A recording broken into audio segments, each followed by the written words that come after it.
What's up the Chelsea? Welcome back to CBC. Welcome back to Chelsea Bola Channel. Jumpa lagi di episode ke-179. Kemarin kita sudah membahas review match FA Cup antara Brighton versus Chelsea. So, buat teman-teman yang ketinggalan dapat langsung klik link di atas. Oke. Jadi di episode kali ini kita akan kembali membahas Chelsea meraih reputasi publik dengan amplop coklat. Ya, namun seperti biasa sebelum lanjut pastikan teman-teman sudah mengklik tombol like dan buat yang pertama kali menonton channel CBC ini dapat langsung klik tombol subscribe. Oke, without further ado, let's get started guys. Ya, finally kita membahas topik yang sangat sensitif yang mungkin selama ini teman-teman itu bertanya-tanya terkait bursa transfer yang berkaitan dengan rumor yang terjadi sepanjang Januari kemarin atau bahkan di musim panas yang lalu ya. Di mana semua itu related ke topik yang akan CBC bawa kali ini, yaitu Chelsea meraih reputasi dengan amplop coklat. Oke. Jadi sebelum memulai, CBC mau disclaimer terlebih dahulu ya, bahwa data dan opini yang CBC sampaikan itu adalah berdasarkan rumor dan juga logika yang berkembang di luar sana terkait situasi dan kondisi dari Chelsea. So, you have been warned guys ya. Oke. Sebelum kita ke sana, CBC mau merefresh teman-teman semua ya. Siapa saja yang sudah didatangkan dan siapa saja yang pergi di bursa Januari kemarin. Ya. Jadi di sini kita akan dapat point of view dari CBC dan we are on the same page. Oke. Di 7 Desember 2024, Fabrizio eksklusif, Chelsea telah menyelesaikan deal untuk menandatangani pemain Inggris U16 Matis Eboe dari Watford. Next, tanggal 23 Januari. Juventus menyetujui kesepakatan dengan Chelsea untuk menandatangani Renato Vega. Here we go. Next, tanggal 24, Chelsea telah menyetujui deal untuk menandatangani Dastan Satpaev dari Kazakhstan. Next, tanggal 1 Februari. Cesar Casede ke Torino dari Chelsea. Here we go. Next, tanggal 3. Borussia Dortmund menyetujui loan deal untuk Carne Chukwuemeka. Next, masih di tanggal 3. Ben Chilwell telah mempersiapkan untuk medical test saat ini di Crystal Palace untuk join dengan klub sebagai pemain pinjaman. Next, masih di tanggal 3. Joe Felix to AC Milan. Here we go. Next, di tanggal 4 Februari. Dari Ben Jacobs, Aston Villa konfirmasi Axel Disasi telah bergabung dengan loan dari Chelsea. Next, tanggal 4 juga. Ya, hari terakhir. Matis Omogu to Chelsea. Here we go. Oke, sudah clear ya teman-teman. Dari sini kita bisa bilang atau kita bisa menilai bahwa Chelsea mengalami penurunan kualitas di musim ini ya. Jadi bursa transfer kemarin itu kita bukannya memperkuat skuad utama. Kita ini menurunkan kualitas skuad kita dan juga para pemain senior yang pergi itu hampir seperempatnya. Tapi kita mendatangkan pemain bocil semua, guys. Ya. Apa yang terjadi? Sama report dari para jurnalis terkait rumor transfer Martinez, Muani, Olmo, ya, Maino, Garnacho, Matistel, Vlahovic, Sesko, Dilap, John Duren. Tidak ada satupun pemain senior yang sudah terbukti kualitasnya itu join ke Chelsea di bursa Januari kemarin. Sebaliknya, Renato Vega yang baru 6 bulan di Chelsea malah dipinjamkan ke Juventus. Begitu juga dengan Joe Felix yang baru 6 bulan juga sudah dipinjamkan ke AC Milan ya. Di mana hal ini tuh tentu menimbulkan dua opsi. Di mana yang pertama ya, memang sporting director kita ini yang nggak becus untuk merekrut pemain atau gimana? Karena baru 6 bulan langsung dikeluarkan dari Chelsea. meskipun bukan sebagai permanen ya. Nah, opsi yang kedua ini yang mungkin itu mencengangkan teman-teman semua ya. Di mana CBC itu mencium ada yang tidak beres terkait transfer Joe Felix. Saat Chelsea bersama Atletico Madrid ini saling kong kali kong untuk kedua tim ini lolos dari jerat FFP atau Financial Fair Play. Di mana saat kita itu menjual Gallagher ke Atletico Madrid, harapan kita itu dapat pure profit ya, alias keuntungan bersih. Karena Gallagher ini itu adalah pemain akademi dari Chelsea. Nah, Atletico Madrid ini meminta syarat, saya akan membeli, tapi kalian ini juga harus membeli pemain dari Atletico yang saat ini tuh available yaitu Samu Omorodion dan juga Joe Felix. Dan akhirnya mereka deal dengan Chelsea untuk mengambil Joe Felix dengan pertimbangan Joe Felix itu adalah flamboyant player yang mempunyai teknik yang bagus dan juga namanya kan menjual di luar sana ketimbang Samu Omorodion ya. Sehingga harapan dari manajemen Chelsea itu terutama duo sporting director ini di bursa Januari kemarin itu Joe Felix dapat dijual sehingga tujuan utama mereka awalnya untuk mendapatkan pure profit itu tercapai dari Gallagher ya.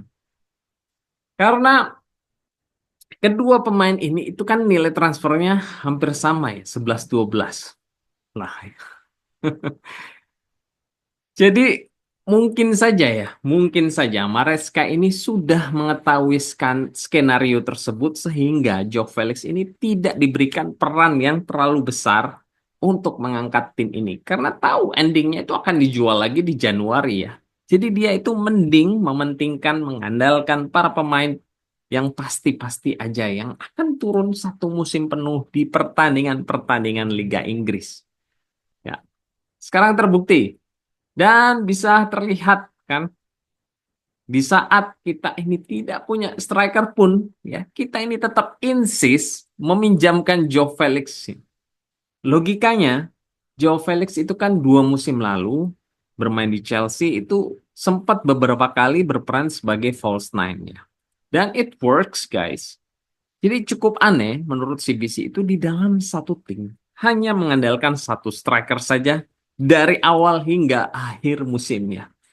Apa tidak berpikir striker ini akan cedera? Atau striker ini performance-nya itu akan drop, yaitu Nicholas Jackson. Jadi aneh aja. Dan seperti yang CBC bilang ya kemarin, bahwa Maresca ini itu orang baru yang tipikal yes man. Ya. Mau nggak mau, Maresca pun itu tidak bisa menentang ya. Karena CBC cukup paham betul di dunia pekerjaan itu ada leader-leader yang karakternya itu main aman guys. Alias apapun keputusan yang dari atas, dia ini tidak bisa membantah maupun apapun yang diinstruksikan dari atas. Meskipun itu melawan logikanya atau fakta di lapangan, tapi dia ini hanya mengikuti arahan yang di atas ya. Tidak bisa speak out. Ini tuh tidak benar, ini tuh salah, nggak bisa ngomong kayak gitu ya. Jadi dia ini tidak berani guys ya. Dia ini sebenarnya itu takut kehilangan pekerjaannya jika dia itu terus keras, terus menentang ya.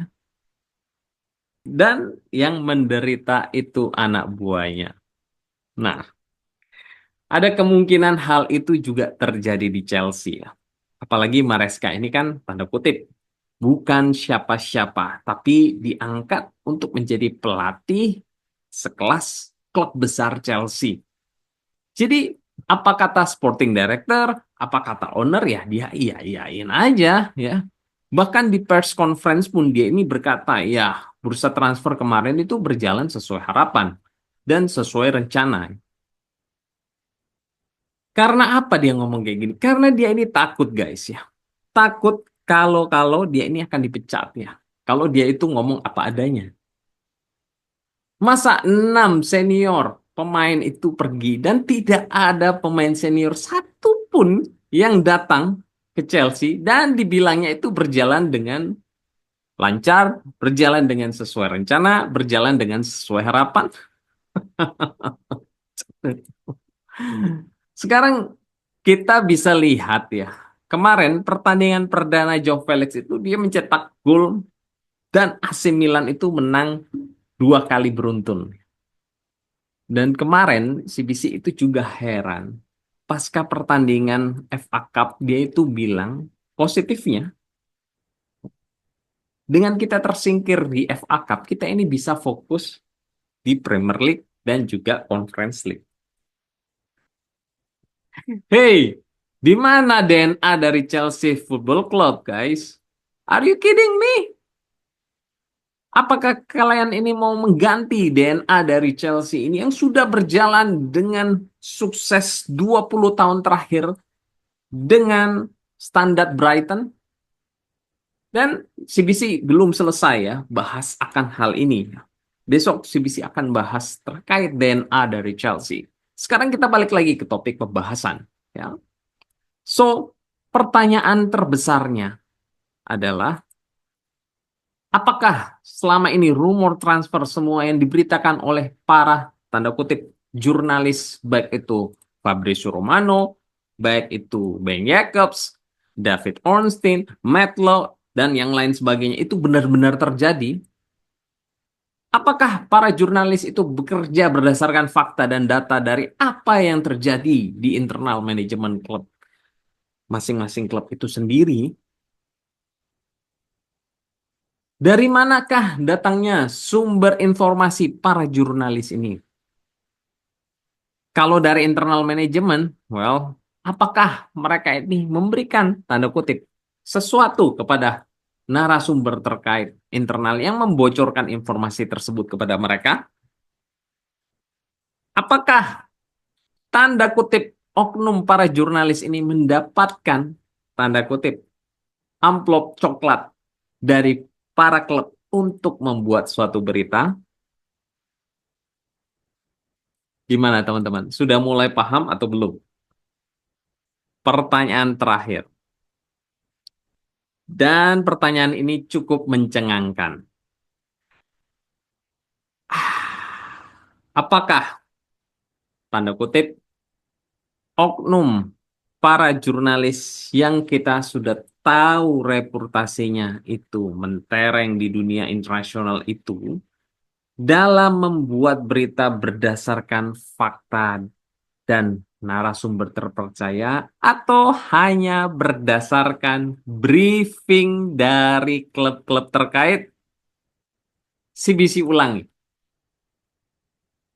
Apakah tanda kutip oknum para jurnalis yang kita sudah tahu reputasinya itu yang mentereng di dunia dalam membuat berita itu berdasarkan fakta dari narasumber terpercaya atau itu hanya berdasarkan briefing dari klub-klub terkait?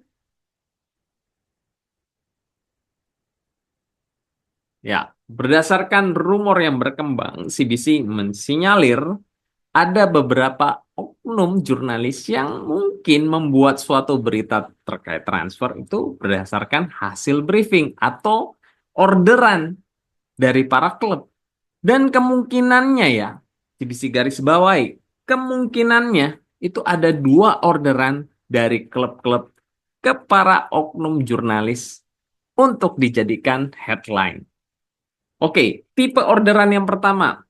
Jadi misalkan dua sporting director ini kita itu memesan atau mengorder ke salah satu oknum jurnalis terkenal lah ya. Ya. Bilangin ke publik dong kalau Chelsea ini saat ini mendekati Victor Gyökeres atau ke Victor Osimhen atau Liam Delap. Nah, si oknum ini itu terus langsung memposting lah berita scam tersebut ke publik untuk dikonsumsi. Dan apakah klien ini berpikir oknum yang mempunyai reputasi internasional ini dengan senang hati memposting berita berdasarkan orderan itu for free?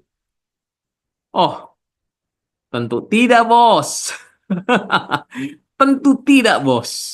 Tentu ada bulus, ya. Terus tujuannya buat apa? klub membuat berita orderan? Ya, tentu saja supaya sporting directors ini di mata para owners dan di mata publik bahwa mereka itu bekerja dengan luar biasa dan sangat paten. Nggak main-main. Incerannya itu pemain kelas top dunia, ya. Tapi nyatanya hanya berita orderan, kawan-kawan. Ya. Terus tujuan utamanya apa? Ya, tentu saja menaikkan reputasi mereka sebagai sporting director. Dan tentu saja Chelsea sebagai klub yang nggak kaleng-kaleng dalam mengincar pemain kelas dunia. Padahal itu hoax, tapi dibalut oleh tanda kutip oknum jurnalisnya. Next, tipe orderan kedua. Jadi misalkan dua sporting director Chelsea ini kan mendapat penawaran dari Real Madrid untuk membeli Cole Palmer. Ya, contoh, seharga 100 juta euro. Dan sudah dinego sana-sini itu stuck di 100 juta euro. Budget maksimal mereka, yaitu Real Madrid. Nah, di sini sporting director mulai bermain dengan memanggil tanda kutip oknum jurnalis untuk membuat berita palsu di mana ternyata Cole Palmer itu didekati juga oleh Manchester City dengan tawaran 120 juta euro. Nah, alhasil Real Madrid karena dia ngebet mau nggak mau dia harus menaikkan penawaran menjadi 130 juta euro. Padahal Manchester City tidak pernah memberikan penawaran ke Chelsea 120 juta euro. Alhasil, Chelsea mendapatkan 130 juta euro dari Real Madrid yang terpaksa menaikkan penawaran karena menghadapi penawaran palsu dari Manchester City. Ya, itu semua berkat oknum jurnalis tersebut. Dan tentu aja ada amplop coklat untuk oknum jurnalis tersebut. Karena mereka ini berhasil menaikkan harga dari Cole Palmer 100 juta menjadi 130 juta euro. Oke. Jadi intinya oknum jurnalis ini menjadi hashtag public relation buat klub-klub yang terlibat di mana tentu saja mereka itu mendapatkan dua keuntungan. Yang pertama, mereka dapat berita untuk diposting, dapat membuat suatu berita headline, dan yang kedua, keuntungan untuk mereka mendapatkan bulus dari klub yang terkait baik untuk menaikkan reputasi klub maupun meningkatkan nilai penjualan pemain. Makanya nggak heran harga-harga para pemain itu gila-gilaan, di luar logika, di luar nalar, bahwa semua pemain itu kemahalan dan tidak sesuai skill yang mereka punya. Ya. Ini semua salah satunya peran dari public relation yang berkedok oknum jurnalis itu. Nggak percaya? Ya, di saat kita ini semua ribut masalah transfer yang cupu dari Chelsea, entah dari mana, tiba-tiba Matt Lowe, ya, salah satu jurnalis terkenal, itu mencuit hal ini. Mungkin 90% pembicaraan Chelsea di sini berkisar pada transfer. Namun, hasil akhir pekan ini telah memberikan kesempatan besar untuk mereka meletakkan tanda bahwa Chelsea berada di peringkat 4 besar besok malam. Fokus harus pada sepak bola. Kalian tidak heran melihat postingan dari jurnalis seperti ini, guys?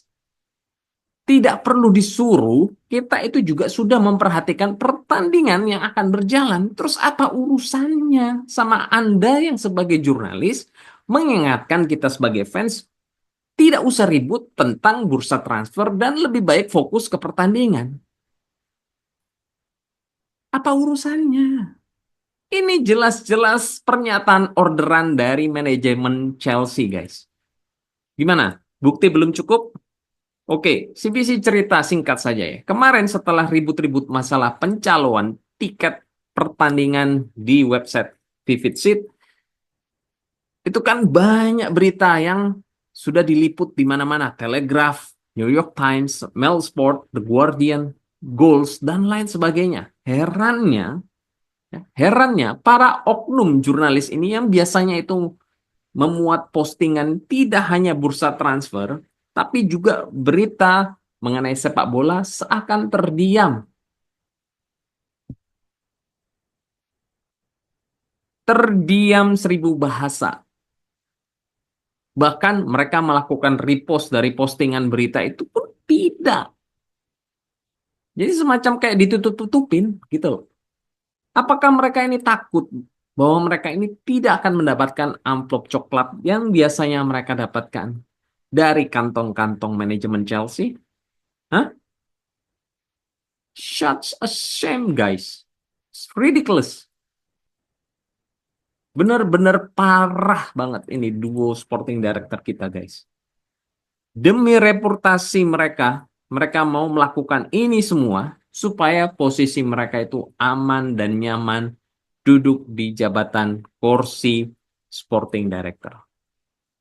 Kita akan membuat movement pergerakan di x.com untuk melawan ini semua. Silakan teman-teman masuk ke x.com, setelah itu buat postingan mengecam tindak tanduk perlakuan dari sporting director dengan men-tag mereka dan juga men-tag owners dari kita yaitu Ekbali, Clear Lake, dan juga Todd Bully.